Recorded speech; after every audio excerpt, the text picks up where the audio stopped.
नमस्कार, बौद्धिक टेक्निकल में आपका स्वागत है। आज हम लोग थ्री फेज इंडक्शन मोटर का पहला सीरीज शुरू करने वाले हैं। इस सीरीज में हम लोग देखेंगे इंडक्शन मोटर का परिचय देखेंगे और उसका बनावट देखेंगे कि बनावट कैसा होता है, मतलब उसमें भाग कौन सा होता है और इसका परिचय देखेंगे। ठीक है, कौन सा प्रिंसिपल पे काम करता है, कार्य सिद्धांत कैसा है, इसका विशेषता कैसा है, क्या है। तो ये सारे टॉपिक पे हम लोग आज बात करने वाले हैं। तो चलिए शुरुआत करते हैं आज का सीरीज जो हम शुरुआत करेंगे वो करेंगे आज का प्रश्न से। आज का प्रश्न है इंडक्शन मोटर से ही संबंधित है, क्योंकि मेरा कोशिश यही रहता है कि जो आज का प्रश्न है उसको उसी टॉपिक से लिया जाए जो कि उस दिन पढ़ाया जा रहा है। ठीक है, तो चलिए आज का प्रश्न है इंडक्शन मोटर किस सिद्धांत पे कार्य करती है। आपको बताना है, बहुत सिंपल है। अगर आपको आंसर आता है तो कमेंट बॉक्स में बताना है, अगर नहीं आता है तो मैं इसका जवाब इस वीडियो में देने वाला हूं, तो आप इस वीडियो के अंत तक बने रहें। ठीक है, तो चलिए शुरुआत करते हैं आज का सीरीज। आज का सीरीज हम शुरुआत करेंगे परिचय से शुरुआत करेंगे। परिचय में इसको ऐसा आप समझ सकते हैं कि ये इलेक्ट्रिकल मशीन है। ये क्या है, इंडक्शन मोटर क्या होता है, एक इलेक्ट्रिकल मशीन है जो इलेक्ट्रिकल एनर्जी को क्या करता है, इलेक्ट्रिकल एनर्जी को क्या कन्वर्ट करता है, किसमें, मैकेनिकल एनर्जी में। ये जस्ट एक मोटर है।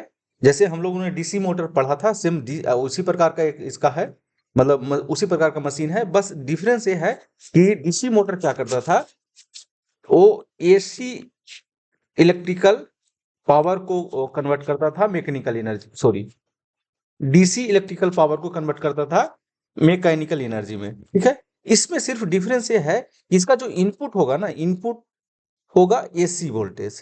बेसिकली ये क्या करता है, एसी वोल्टेज को, एसी इलेक्ट्रिकल पावर को मैकेनिकल एनर्जी में कन्वर्ट करता है। अब जैसा कि आप ये डायग्राम में देख रहे होंगे, इसमें क्या दिख रहा है, एक देखिए पॉइंट दिख रहा है, दो तीन पॉइंट दिख रहा है।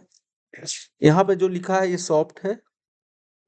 ठीक है, ये इसको बता रहा है ये स्टेटर। ठीक है, ये सब हम लोग स्टडी करेंगे डिटेल्स में, क्योंकि जब हम लोग इंडक्शन मोटर टॉपिक पढ़ रहे हैं ना, इंडक्शन मोटर टॉपिक में डिटेल में पढ़ेंगे। बेसिकली हो सकता है सारे पॉइंट जो है इस टॉपिक में कवर ना हो, मतलब इस सीरीज में कवर ना हो। अ, बाकी इंडक्शन मोटर के काफी सीरीज बनेंगे, कम से कम आप मान के चलिए 15 से 16 सीरीज बनेंगे। उस सारे सीरीज में हम पूरा कंप्लीट कोशिश करेंगे कवर करने का, क्योंकि आपको, मतलब मैं कोशिश करूंगा कि आपको किसी प्रकार का कोई कंफ्यूजन नहीं रहे। ठीक है, इसमें दिख रहा है, देखिए इसको हम ऐसे लिख सकते हैं कि मान लीजिए ए आर है, ए बी है, ए वाई है। ठीक है, एक ये क्या है, ये इनपुट है। देखिए थ्री फेज एसी सप्लाई, यहाँ से क्या किया जाता है, थ्री फेज सप्लाई दिया जाता है। इसको हम बोल सकते हैं थ्री फेज सप्लाई जो होता है उसको, एसी थ्री फेज सप्लाई जो होता है उसको आर, वाई और बी से डिनोट किया जाता है। इसलिए हम यहाँ पे क्या लिखे, आर ओ वाई ऐसे कर देते हैं, और बी भी लिख सकते हैं, और बी। ठीक है, आर वाई बी है, या आर बी वाई भी होता है, सीक्वेंस चेंज भी होता है। ठीक है, ये है सॉफ्ट, ये हो गया इसका स्टेटर, और ये हो गया रोटर। जो होता है ना, रोटर जो होता है सॉफ्ट पे स्थित होता है।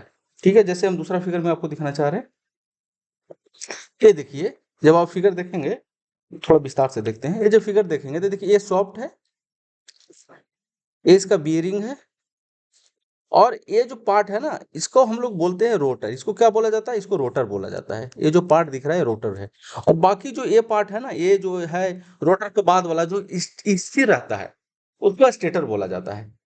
ठीक है, बेसिकली हम इसमें ऐसा कह सकते हैं कि मेन जो पार्ट है इसमें, मेन पार्ट जो है वो दो पार्ट है। एक क्या है, स्टेटर, और दूसरा जो है रोटर।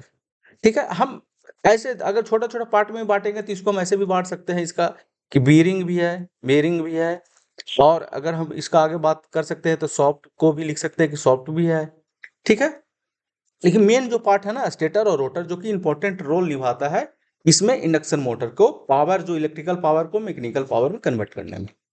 ठीक है, अभी हम लोग इसमें क्या क्या समझे कि देखिए फिर से देख लेते हैं इसको थोड़ा सा।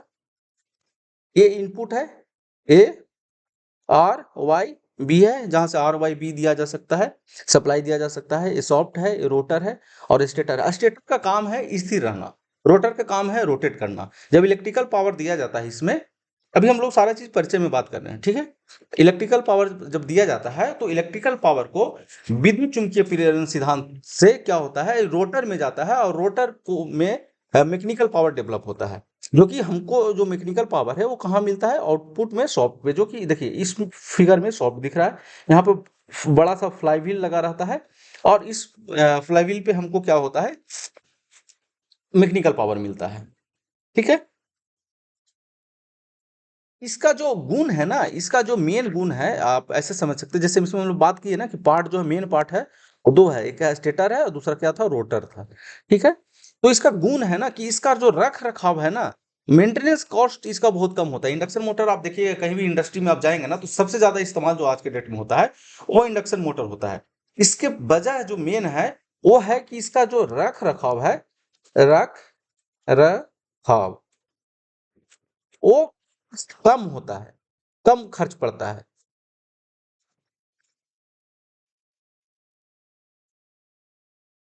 ठीक है। और अगला जो गुण है उसकी हम इसका जो कार्य कुशलता जो होता है, कार्य कुश कार्य कुशलता जो होता है वो अच्छा होता है। कार्य कुशलता क्या होता है, अच्छा होता है, मतलब कार्य करने के जैसे इसका ऐसा नहीं कि आप इसको चला रहे हैं और बीच में ये खराब हो गया, कभी वो खराब हो गया, कभी ये खराब हो गया, कभी ये खराब हो गया, ऐसा इसमें ऐसा नहीं होता है। इसका कार्य कुशलता बहुत अच्छा है और इसका इफिशियंसी भी बहुत अच्छा है, मतलब सभी मोटर के तुलना में इसका इफिशियंसी भी अच्छा है, कार्य कुशलता अच्छा है और रख रखाव जो है खर्च कम है। तीसरा जो है इसका उम्र जो है ना, उम्र जो है, सॉरी, उम्र जो है लंबी है, उम्र लंबी है। मतलब इसका सेंस ये है कि जैसे मान लीजिए एक कोई मोटर है और एक इंडक्शन मोटर है, ठीक है। तो इसका जो लाइफ है ना, लाइफ ज्यादा दिन है, मतलब ये 25 से 30 साल तक चलेगा, लेकिन ये हो सकता है आपको 5 से 10 साल तक चले, लेकिन इसका जो आयु है मान लीजिए 25 से 30 साल तक है, तो इसका जो आयु भी होता है ना वो ज्यादा है। तो चलिए हम आज इसको देखे हैं परिचय में। अब हम इसको थोड़ा सा बनावट की बात कर लेते हैं। बनावट में इसका ये है, अ, चलिए इसको थोड़ा सा भाषा में देख लेते हैं और बनावट इसी में हम लोग देख लेंगे, ठीक है। इसका परिचय फिर से देख लेते हैं। थ्री फेज इंडक्शन मोटर एक प्रकार का इलेक्ट्रिकल मोटर है, या हम इसको कह सकते हैं इलेक्ट्रिकल मशीन है, जो थ्री फेज अल्टरनेटिंग करंट मतलब एसी का उपयोग पर चलती है।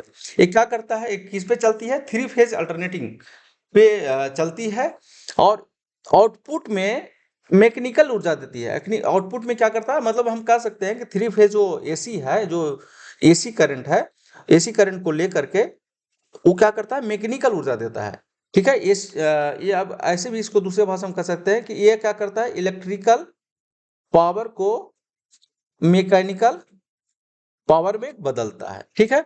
यह मोटर अपनी उच्च कुशलता, कम रख रखाव और लंबी उम्र के कारण व्यापार में उपयोगी होता है। इसलिए व्यापार में लोग उपयोगी करते हैं। इसका रीजन बेसिकली है रख रखाव क्या है, कम खर्च है।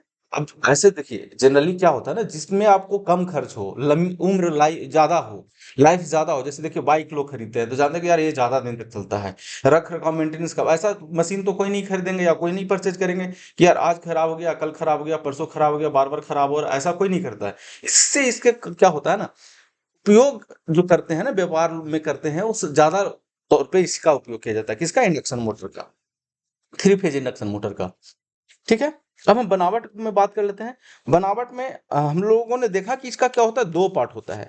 कौन सा पार्ट होता है, एक होता है स्टेटर और दूसरा होता है रोटर। तीसरा का हम बात कर लेते हैं, तीसरा होता है बेरिंग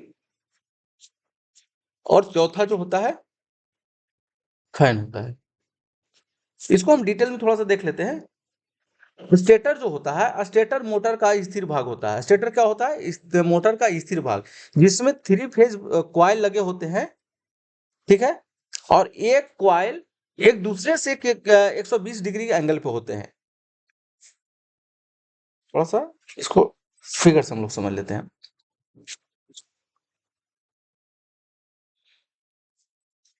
ये है स्टेटर, ये जो ग्रीन कलर से आपको दिख रहा है,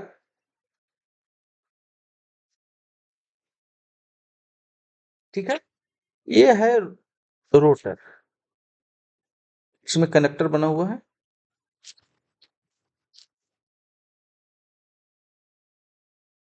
और ये है सॉफ्ट, जिसको मैं ब्लैक ब्लैक से कर दे रहा हूं,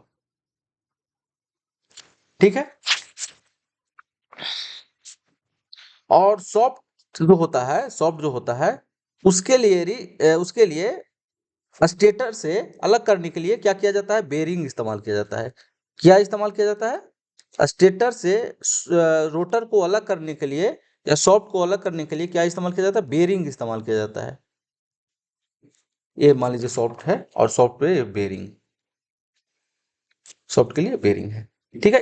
ये स्टेटर में सप्लाई दिया जाता है, आर वाई एंड बी। ये किस प्रकार का सप्लाई होगा, जब थ्री फेज इंडक्शन मोटर हम लोग पढ़ रहे हैं तो एसी सप्लाई होगा, ठीक है। अब इसमें जो बाइंडिंग की, इस रोटर में क्या होता है, बाइंडिंग किया हो रहता है, किस प्रकार का बाइंडिंग किया रहता है, थ्री फेज बाइंडिंग किया रहता है। इसमें क्या होता है, थ्री फेज बाइंडिंग किया रहता है, ठीक है। ये मैं बाइंडिंग दिखा दे रहा हूं, लेकिन एक्चुअल में जो बाइंडिंग ऐसे रहता है, वो रहता है 1, 2 और 3। मतलब एक जो सप्लाई जाता है आर के लिए होता है, एक वाई के लिए होता है और एक बी के लिए होता है, ठीक है। और इसका जो एंगल होता है वो कितना होता है, 120 डिग्री होता है, 120 डिग्री होता है, ठीक है। ये क्या दिखा रहे हैं हम लोग, ये स्टेटर है और ये स्टेटर का बाइंडिंग है। जैसा कि आप इस फिगर में देख सकते हैं, मैं एक फिगर आपको दिखाना चाहता हूं, शायद इसमें दिख रहा होगा, देखिए ये जो दिख रहा है ना, ये स्टेटर का बाइंडिंग है, ठीक है। और ये रोटर है, ये जो दिख रहा है, एक ग्रीन कलर का जो दिख रहा है रोटर, और ये जो दिख रहा है ऐसे, ये सॉफ्ट दिख रहा है। और ये जो दिख रहा है, देखिए यहाँ पे जो हम लोग बना जो है, ये बेरिंग है, देखिए यहाँ पे है, और एक यहाँ पे, एक यहाँ पे। अब इसमें यही बात कर रहा है कि ये जो बाइंडिंग है ना, ये एक्चुअली क्या है ना, ये अंदर का फिगर मतलब सेक्शनल डायग्राम है, इसमें सेक्शन का डायग्राम है, तो इसमें आपको क्लियर नहीं दिख रहा है, लेकिन इसको ऐसे आप समझ सकते हैं कि ये जो बाइंडिंग होता है ना, कुछ इस प्रकार का बाइंडिंग होता है, ठीक है।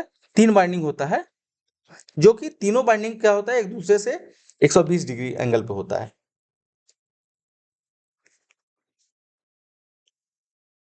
देखिए कॉइल एक दूसरे के क्या होते हैं, 120 डिग्री एंगल पे लगे होते हैं, ठीक है। अब हम रोटर की बात कर लेते हैं। रोटर मोटर के घूमने वाला भाग होता है जिसमें एक या अधिक कॉइल लगे होते हैं। रोटर कॉइल स्टेटर कॉइल के साथ पृथक या अलग होते हैं। रोटर कॉइल क्या होता है, ये जो रोटर कॉइल है ना, ये जो मान लीजिए, देखिए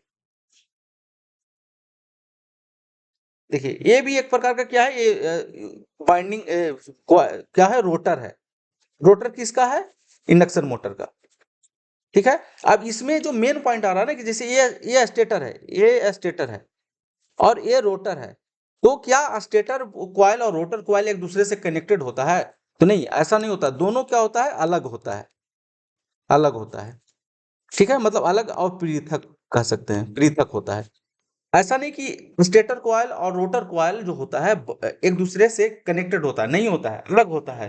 ये दोनों जो अब कहेंगे कि जो इलेक्ट्रिकल पावर जो स्टेटर का है, वो मैकेनिकल पावर में कैसे फिर बदल रहा है, जब कनेक्टेड नहीं है तो वो इस प्रकार बनता है कि जब आप इसको एसी सप्लाई देते हैं ना, तो एसी सप्लाई क्या करता है, मैग्नेटिक फील्ड उत्पन्न करता है, और वो मैग्नेटिक फील्ड मिलता है किसको, रोटर को। और वो रोटर जो मैग्नेटिक फील्ड को फिर क्या करता है, वो मैग्नेटिक फील्ड को मैकेनिकल पावर में कन्वर्ट करता है। लेकिन हम ये कह सकते हैं कि ये एक दूसरे से इलेक्ट्रिकली लिंक्ड नहीं होता है, कनेक्टेड नहीं होता है, ठीक है। तो इसी की बात किया जा रहा है यहाँ पे, तो रोटर के कॉइल और स्टेटर के कॉइल एक दूसरे से पृथक होते हैं, ठीक है। अगला पार्ट है बेरिंग। बेरिंग रोटर का और स्टेटर के साथ जोड़ने के लिए उपयोग किया जाता है, जो कि ऑलरेडी हम लोग जान चुके हैं। और ऐसे भी आप जानते भी होंगे कि बेरिंग का इस्तेमाल होता है एक मूविंग पार्ट और एक स्टैटिक पार्ट को जो होता है अलग करने के लिए होता है, ठीक है। फैन फैन मोटर का ठंडा रखने के लिए उपयोग किया जाता है। ठीक है, तो ये इसका बनावट है। अब हम इसको थोड़ा सा अ, इसको देख लेते हैं कि रोटर जो होता है कितने प्रकार का होता है, बस शॉर्ट में देखेंगे। बाकी जब हम इसका टाइप्स पढ़ेंगे ना, इंडक्शन मोटर कितने प्रकार का होता है, तो उसमें पढ़ेंगे कि स्टेटर का जो प्रकार है वो कितना होता है। अभी आप समझ सकते हैं कि स्टेटर जो होता है और जो रोटर होता है, दोनों का दो दो पार्ट है। एक है बाइंडिंग और दूसरा है कोर। ठीक है, इसका भी दो पार्ट है, एक है बाइंडिंग और दूसरा है कोर। ठीक है, अब बाइंडिंग किसको कहेंगे, कोर किसको कहेंगे? बाइंडिंग जिसमें सप्लाई दिया जाता है, जैसे आप देख सक रहे होंगे, ये देखिए मैं दिखाना चाहता हूं आपको। ये देखिए ये क्या है, रोटर का पार्ट दिख रहा है। ये जो पार्ट है ना, ये जो पार्ट दिख रहा है, ये जो पार्ट दिख रहा है या जिसपे बाइंडिंग किया हुआ दिख रहा हुआ है, वो क्या है, इसका रोटर का कोर है। और ये जो दिख रहा है ना, ये जिसमें इलेक्ट्रिकल पावर जो होता है, इंड्यूस्ड होता है, वोल्टेज इंड्यूस्ड होता है, उसको बोला जाता है बाइंडिंग। बाइंडिंग उसी प्रकार, ठीक उसी प्रकार से इसमें भी आपको दिख रहा होगा। ये देखिए ये जो दिख रहा है ना, ये बाइंडिंग दिख रहा है, ये जो दिख रहा है बाइंडिंग दिख रहा है, ये जो दिख रहा है बाइंडिंग दिख रहा है। और बाकी जो जिस पे बाइंडिंग किया हुआ है ना, वो उसको क्या दिख होता है, उसको कोर बोला जाता है। क्या होता है, स्टेटर कोर होता है वो। ठीक है, तो स्टेटर जो होता है बाइंडिंग होता है, कोर होता है, बाइंडिंग होता है और कोर होता है। बाइंडिंग जो होता है कोर पे किया जाता है, बाइंडिंग जो होता है इसमें भी कोर पे किया जाता है। अब हम इसमें कह सकते हैं कि इंडक्शन मोटर का जो रोटर होता है ना, दो प्रकार का होता है। एक होता है स्लिप रिंग टाइप, ठीक है। दूसरा होता है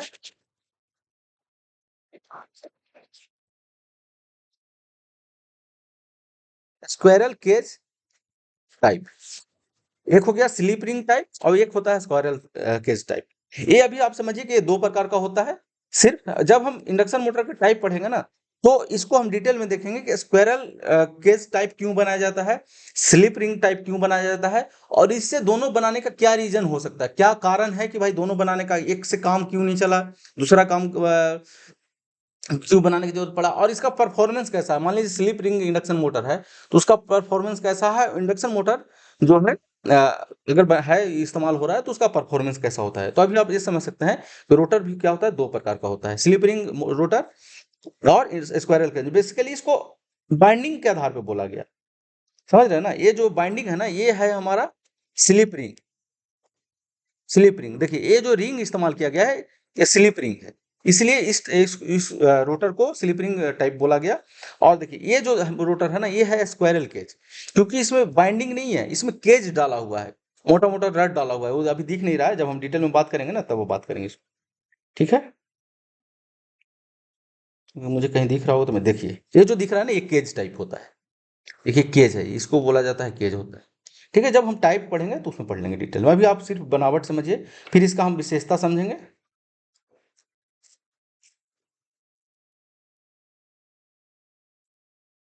ये हो गया हमारा, क्या हो गया, परिचय हो गया, बनावट हो गया। अब इसी में सिंपल में समझते हैं कार सिद्धांत। कार सिद्धांत का एक हम अलग से सीरीज करने वाले हैं। अभी हम सिंपल में सिर्फ कार सिद्धांत इसका समझते हैं, और अ, इस पे हम बात करते हैं, डिस्कशन करते हैं। चलिए कार सिद्धांत शुरू करते हैं।